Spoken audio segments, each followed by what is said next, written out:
கர்த்தருக்குள் அன்பான தேவ பிள்ளைகளே, ஆண்டவரும் இரட்சகருமாகிய இயேசு கிறிஸ்துவின் நாமத்தினால் உங்களுக்கு என் அன்பின் வாழ்த்துதலை தெரிவிக்கிறேன்.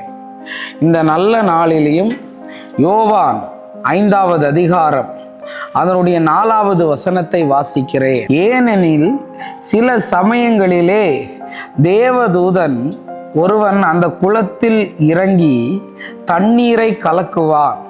தண்ணீர் கலங்கின பின்பு யார் முந்தி அதில் இறங்குவானோ அவன் எப்பேற்பட்ட வியாதியஸ்தனாய் இருந்தாலும் சொஸ்தமாவான் என்று எழுதியிருக்கிறது.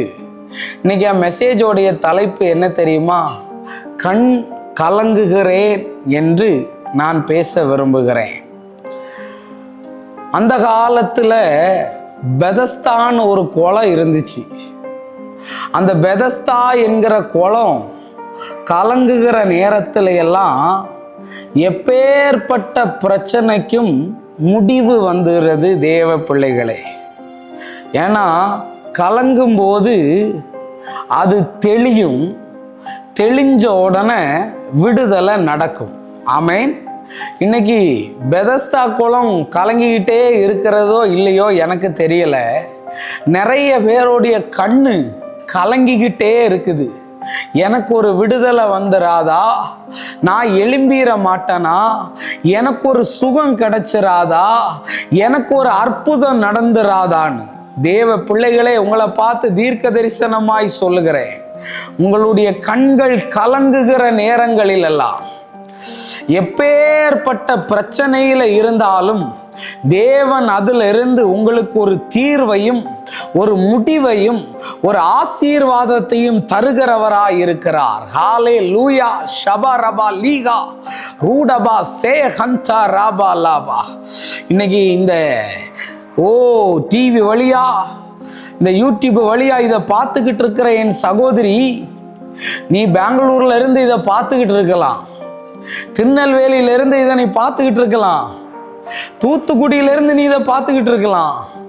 கர்த்தர் இன்னைக்கு சொல்றார், சென்னையிலிருந்து நீ இதை பார்த்துக்கிட்டு இருக்கலாம். கண் கலங்கிட்டு இருக்கிறையா? பிரதர் பேசும்போது எனக்கு அழுக வருதுன்னு கண் கலங்கிட்டு இருக்கிறையா? இன்னைக்கு நான் சொல்ல வரேன், நீ அழுது முடிக்கிற நேரம் எவ்வளவு பெரிய கலக்கமாயிருந்தாலும், எவ்வளவு பெரிய போராட்டமாயிருந்தாலும், எவ்வளவு பெரிய பிரச்சனையாயிருந்தாலும் ஷாஹா ரூமிஹா கர்த்தர் சரி பண்ணி விடுவேன் என்று சொல்லுகிறார். உனக்கு விடுதலை வருகிறது. ஏன்னா என் கர்த்தர் நீ கலங்குகிறதை காண்கிறவர், மனம் குமருகிறதை காண்கிறவர். அங்க தண்ணி கலங்கிச்சுதான். ஆனா 38 வருஷமா கிடக்கிறவனுக்கு விடுதலை ஆக முடியல. ஏன்னா அந்த குளத்தால் அவனுக்கு விடுதலை தரல. ஆனா நீ எந்த காரியத்துல அழுதாலும் சரி, எந்த காரியத்துல வேதனைப்பட்டு கொண்டிருந்தாலும் சரி, எந்த காரியத்துல அவமானப்பட்டு கொண்டிருந்தாலும் சரி, கர்த்தர் சொல்லுகிறார், உனக்கு விடுதலையை தருவேன். ஷபா. விடுதலை ஆகிறது. நான்சி, உனக்கு விடுதலை ஆகிறது. ஷபா ராஹா.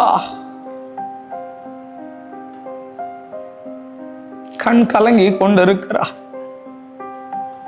கண் கலங்கி கொண்டிருக்கிறாய்.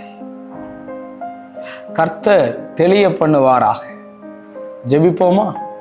அன்பான நல்ல ஆண்டவரே, இந்த நேரத்திற்காக நன்றி சொல்றேன். ஆண்டவரே, யாரெல்லாம் கண் கலங்கி கொண்டு யாரெல்லாம் வேதனையில இருக்கிறார்களோ அவர்களுக்கு கர்த்தர் அற்புதத்தை செய்யும். எல்லா தடைகளையும் மாற பண்ணும். இயேசுவின் நாமத்தில் வேண்டுகிறேன் நல்ல பிதாவே. ஆமேன், ஆமேன், ஆமேன். God bless you. கர்த்தர் உங்களை ஆசீர்வதிப்பார்.